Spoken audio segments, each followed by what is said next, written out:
Pekan busana New York Fashion Week akhirnya digelar dengan fashion show secara fisik setelah hadir secara virtual tahun sebelumnya. I think what the pandemic did is it kind of dismantled the structure that we normally operate within of like the cycles of fashion weeks and all this stuff, and so it just allowed us to see that we can do stuff that's more direct to our customer. Sebelum New York Fashion Week pun, Fesyen juga mencermati dampak mendalam pandemi bagi dunia fashion kepada kantor berita Reuters. I mean, it was a wild year in terms of we're a party dress brand and parties were like illegal. So it was interesting, but I'm very lucky in terms of at the beginning of the brand, I saw many young designers who were completely reliant on retail and then they would go bust in like 2 years. And I was like, I'm not interested in that.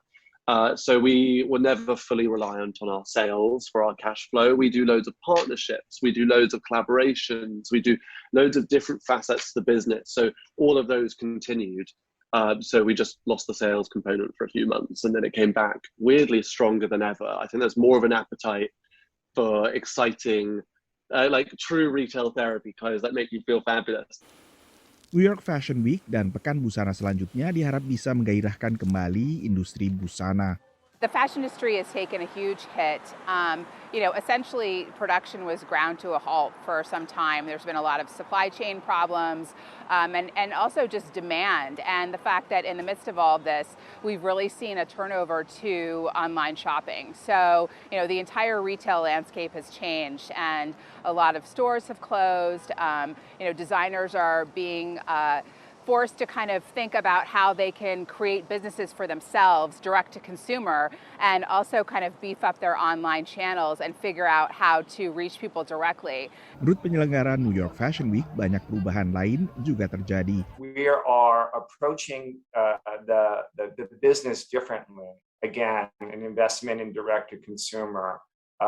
Looking at production, looking at local production, made in New York, made in America, looking at a more sustainable industry. So there's a lot of shift that happened and a lot of development that happened. Sebelum pandemi pun ada pergeseran konsumen ke pakaian ramah lingkungan. Satu lagi dampak pandemi adalah konsumen cenderung memilih pakaian yang lebih casual atau santai karena toh mereka di rumah saja dan hanya perlu tampil prima sebatas rekaman kamera zoom.